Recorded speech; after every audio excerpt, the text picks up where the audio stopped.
In the prestigious La Perfection, Chef Daniel's tyranny rules the kitchen. When 68-year-old Grace, an undercover agent and owner's mom, joins as a dishwasher, chaos ensues. Will she expose Daniel's abuse? How will the staff react? And what's the future of this Michelin-starred restaurant? Hey everyone, welcome to Worldly Whispers. Let's get started. La Perfection, a renowned Michelin-starred restaurant, stands as a symbol of luxury and culinary excellence in the city center. Its elegant dining room, filled with the quiet chatter of wealthy clientele, the soft clink of fine china, and the gentle pop of champagne corks, presents a picture of refinement. But behind this polished veneer lies a very different world. The kitchen, where Chef Daniel wields absolute power. At 45, Daniel has reached the pinnacle of his career. His name is synonymous with culinary mastery, and his salt and pepper hair, along with his piercing blue eyes, lend him an air of authority. His hands move with the precision of a surgeon when plating dishes, a testament to his talent. However, beneath this surface of genius lies a dark and volatile side. The kitchen on a typical evening is a scene of controlled chaos. Line cooks scurry about, calling out orders and responding to Daniel's every command with sharp, "Yes, chef." The air is thick with the enticing aromas of sizzling meats and fragrant herbs, but an underlying tension pulses through the space like a living entity. On one fateful evening, Daniel's fury erupts. He holds up a plate of seared scallops, which to the untrained eye looks flawless. But to Daniel, it's an abomination. He yells at the young line cook, Alex, who prepared it. The sear is uneven, the plating is sloppy. This is what you call Michelin star quality. Without warning, he tips the plate, sending the delicate scallops crashing to the floor. Alex stands frozen, a mask of shock and fear on his face. He stammers an apology, but Daniel is relentless. He advances on Alex, backing him into a corner, and says, "Sorry doesn't cut it in my kitchen. This is the third time this week you've messed up. Maybe you're not cut out for this. Maybe you should go flip burgers at McDonald's instead." The rest of the kitchen staff keeps their heads down, pretending to be absorbed in their tasks. They've seen this kind of outburst before. Daniel's rages and cruel words have the power to reduce even the most confident cook to a quivering mess.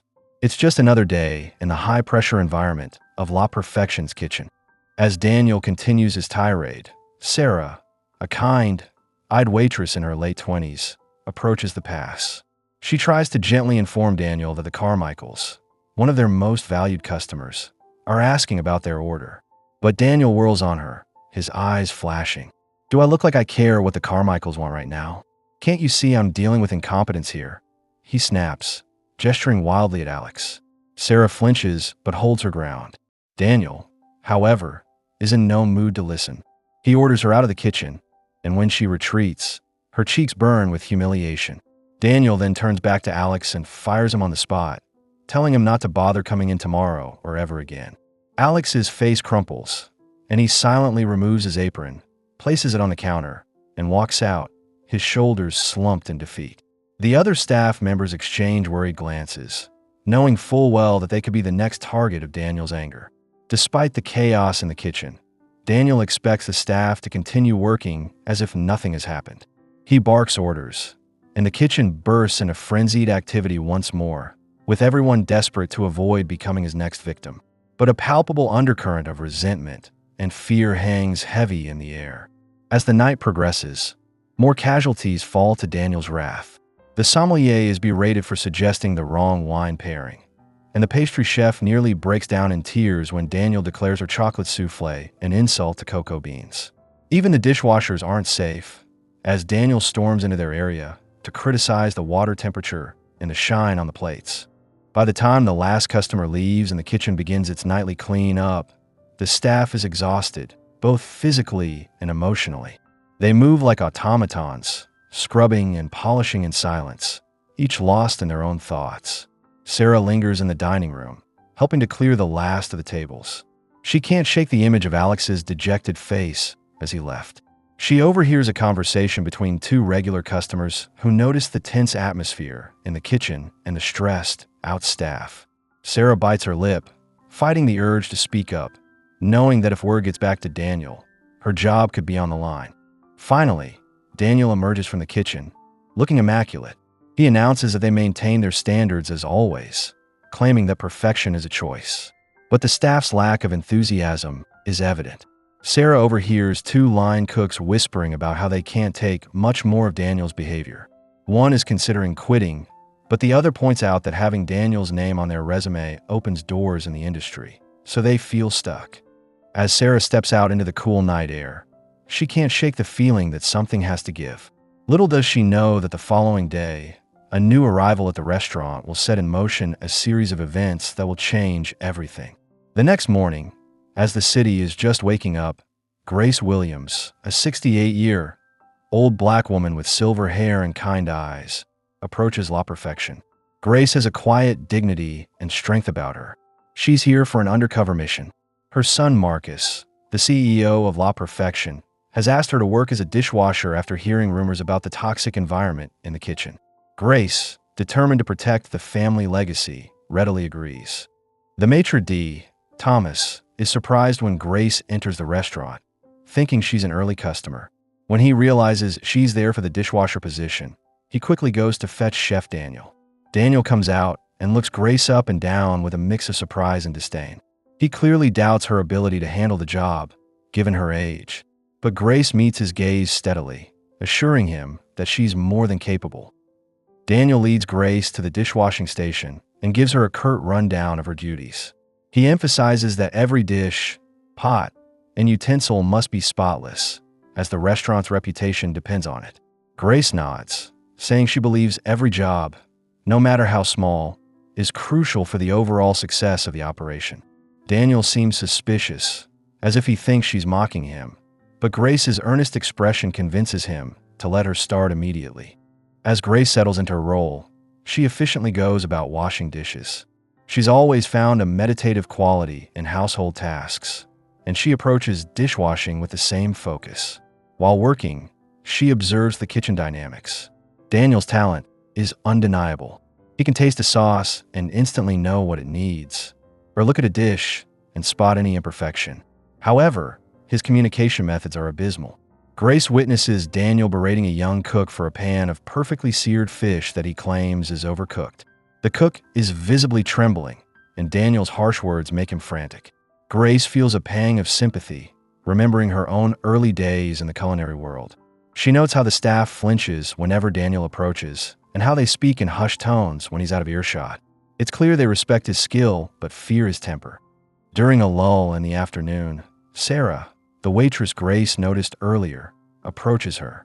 Sarah hesitantly tells Grace she's doing a great job and welcomes her to La Perfection.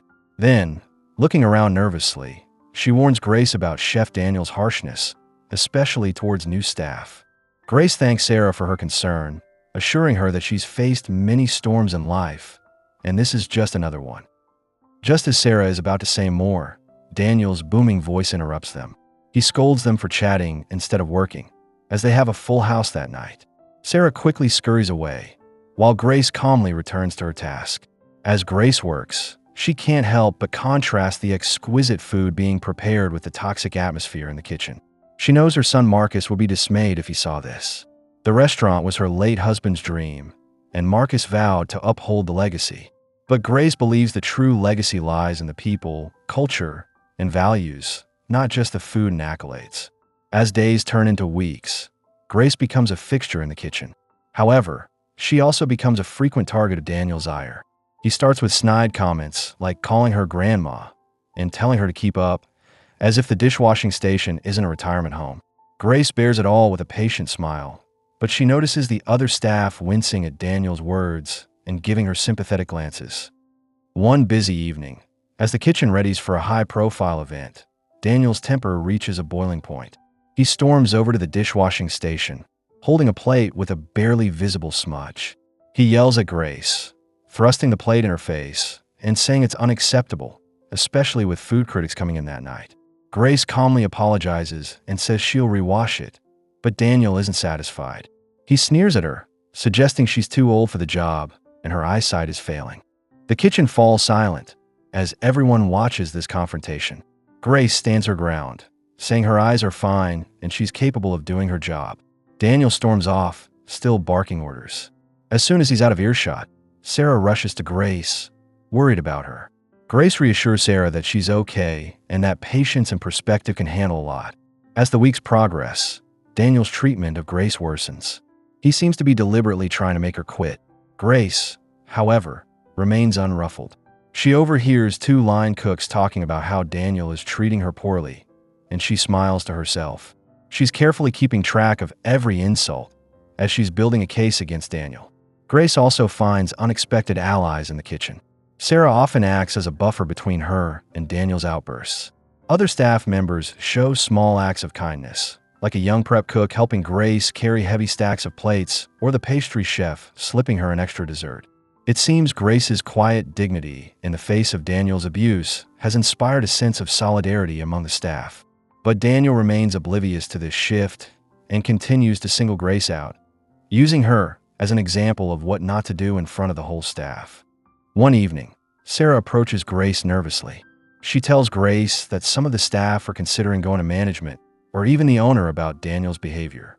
Grace, however, asks her not to do anything rash, saying things will work themselves out. Grace knows that the pieces of her plan are falling into place, and she's patiently waiting for the right moment to reveal the next phase. As time goes by, Chef Daniel's behavior at La Perfection continues to deteriorate. His ego has swollen to an unprecedented level, believing that he alone is responsible for the restaurant's success. With each glowing review and prestigious award, his tyranny in the kitchen reaches new heights. The kitchen, once a place of creativity and passion, has transformed into a pressure cooker filled with fear and resentment. Staff turnover is alarmingly high, as new employees arrive almost weekly only to leave shortly after, unable to endure Daniel's constant criticism and verbal abuse. On a particularly tense evening, as the kitchen gears up for a high-profile charity event, Daniel's actions are more extreme than ever. He paces around like a caged tiger, his eyes scanning for any excuse to unleash his temper. He berates a young prep cook for her julienne, snatching the knife from her hands and demonstrating the proper technique, while hurling personal and cruel insults. "How'd you even get hired here?" he sneers. "Did you lie on your resume or sleep your way into this kitchen?" The cook is left in tears, and the rest of the staff, including Grace, can feel the suffocating tension.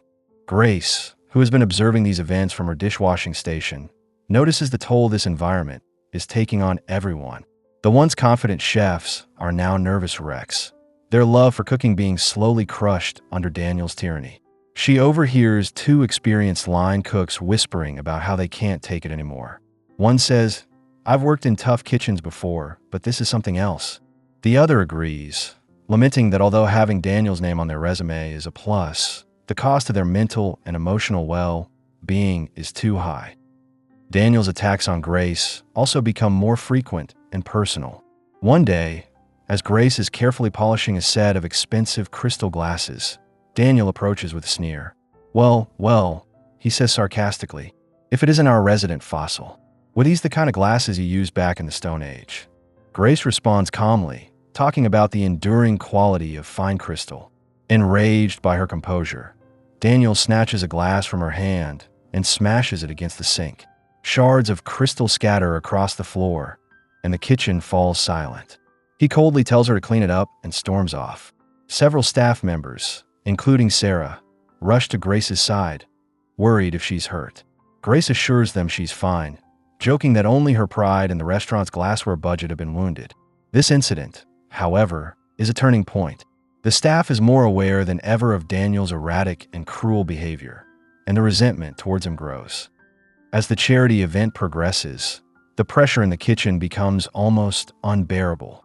Orders start coming in, and Daniel's scrutiny at the pass is relentless. He sends back dishes left and right, claiming they are garbage. A sauce is too thin, a piece of fish is overcooked, and a garnish is not centered. The perfectionism that once defined La Perfection is crumbling under the weight of fear and stress. Dishes are being rushed, and mistakes are being made and covered up hastily. The situation reaches a breaking point when it comes to the final course, Daniel's signature dessert. The pastry chef, a talented young woman who trained under some of the best in Paris, presents the plates for inspection. Daniel's eyes narrow, and he hisses at the intricate sugar work on top, calling it sloppy and uneven. The pastry chef tries to defend her work, saying the slight variations are intentional for an organic feel. But Daniel is beyond reason. In a fit of rage, he sweeps his arm across the counter, sending the delicate desserts crashing to the floor. He fires the pastry chef on the spot, and she runs out of the kitchen in tears. Grace, who has seen enough, decides to intervene. She steps forward and tries to calm the situation, saying, "Chef Daniel, I think perhaps we all need to take a moment to," but Daniel whirls on her, his face contorted with anger. He belittles her, saying she's just a washed-up old woman who can't even keep up with the dishes and has no idea about running a kitchen of this caliber. He advances on her, grabbing her arm roughly and dragging her towards the dining room, intending to humiliate her in front of the guests. In the dining room, Daniel addresses the room at large, introducing Grace as the reason for any disappointments. He challenges her to tell the diners and critics how to run the restaurant. Grace takes a deep breath. She knows this isn't how she planned it, but she sees it as an opportunity to expose the truth. She starts speaking, saying that what they are witnessing is the result of a toxic work environment. A kitchen run on fear and ego will never produce truly great food. True perfection in cooking comes from passion, creativity, and a harmonious team. Just as she finishes, Marcus Williams, the CEO and owner of La Perfection, enters the room. His presence commands attention. He nods to Grace and then turns to Daniel, saying it's time for a private talk in his office. As Marcus leads a stunned Daniel away, the room erupts in murmurs. Grace is surrounded by staff and diners, all curious to know more about her. Sarah, in particular, is shocked and asks Grace who she really is. Grace simply smiles and says she's someone who cares about the restaurant and its people. In the aftermath of the dining room spectacle, La Perfection is abuzz with speculation. The kitchen staff huddles in small groups, whispering about what has transpired. The dining room staff tries to maintain a sense of normalcy for the remaining guests, but the air is thick with tension. Upstairs in Marcus's opulent office, he sits behind his imposing desk, regarding Chef Daniel with disappointment and controlled anger. Daniel, who once dominated the kitchen with his bombastic personality, now seems deflated. Marcus begins by expressing how close they came to ruining years of hard work and his father's legacy that night. Daniel tries to defend himself, saying Grace doesn't understand the pressures of running a high-end kitchen. Marcus silences him, stating that Grace knows more about running a successful restaurant than Daniel ever will. Marcus then asks Daniel to explain his actions. Daniel, falling back on old habits, starts to deflect and make excuses. He claims the pressure of having food critics in the house and maintaining the restaurant's high standards led to his outbursts. He blames Grace for being slow and careless, and for questioning his methods. Daniel believes he had to make an example of her for the good of the restaurant. Marcus listens impassively. When Daniel finishes, Marcus reveals that Grace is his mother, and she has been working undercover in the kitchen for weeks at his request. He had heard rumors about the toxic environment Daniel had created and wanted to see for himself.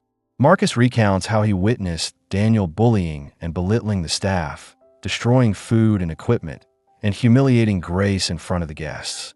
He tells Daniel that his father's vision for the restaurant was to create a place where creativity could flourish and young talent could be nurtured, not a glorified sweatshop.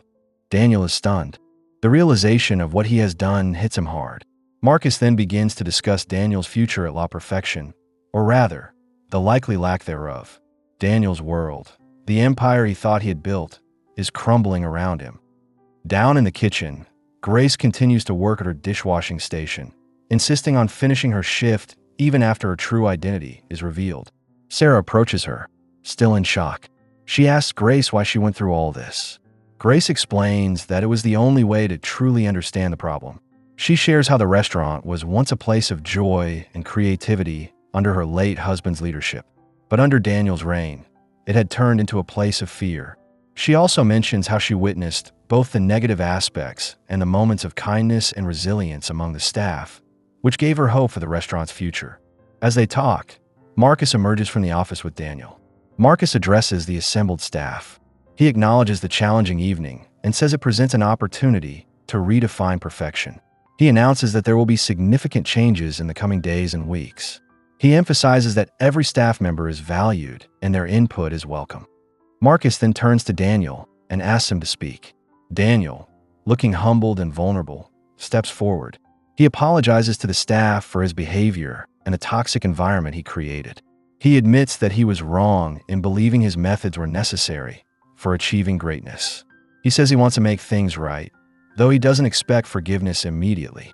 Sarah is the first to respond. She says that while the past cannot be erased and Daniel has hurt many people, if he is truly committed to change, the staff is willing to give him a chance. The rest of the staff murmurs in agreement. Marcus then reveals that Daniel will be taking a leave of absence. During this time, he will work with industry mentors and undergo intensive leadership training. If he can demonstrate real and lasting change, he will be welcomed back as part of a collaborative leadership team. Marcus also announces that they will bring in fresh perspectives, such as guest chefs and culinary innovators. More importantly, they will seek input from all staff on how to make La Perfection not just a great restaurant, but also a great place to work. After the meeting, Daniel approaches Grace. He looks sheepish and starts to apologize.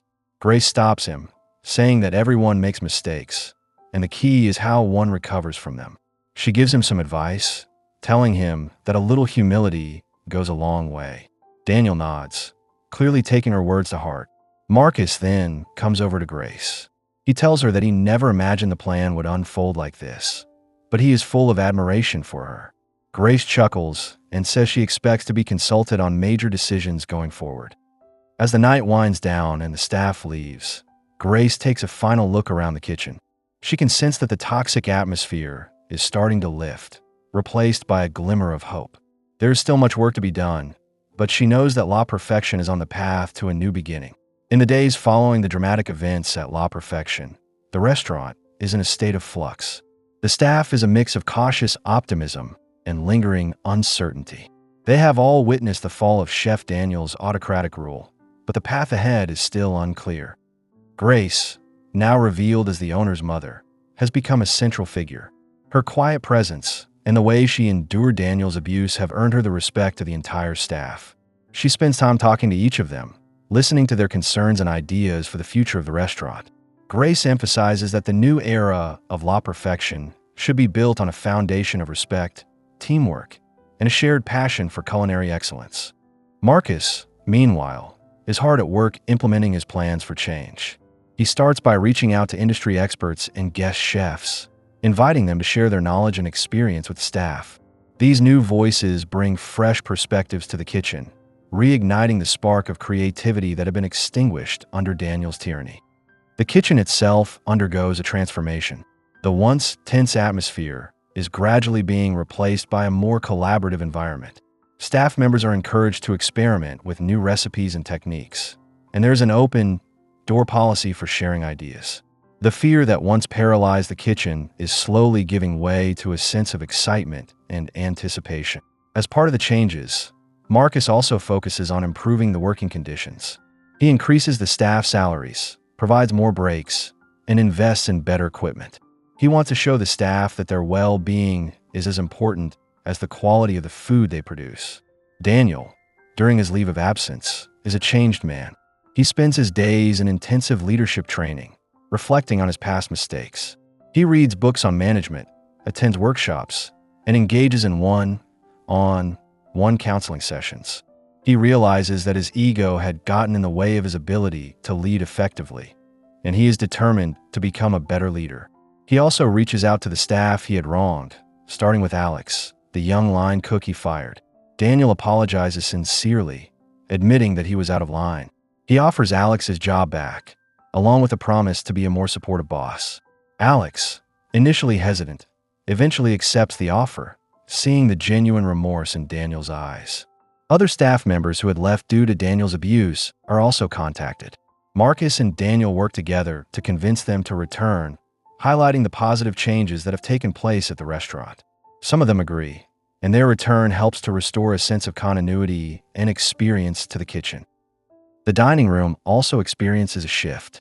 The management focuses on enhancing the customer experience.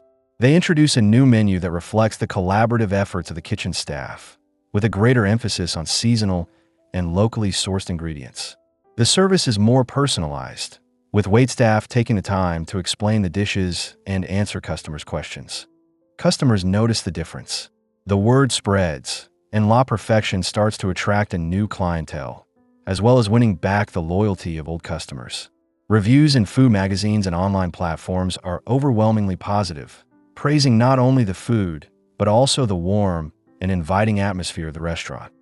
Grace, observing all these changes, is filled with pride. She sees the restaurant returning to the vision her late husband had for it. One day, as she walks through the kitchen, she stops to watch the staff working together.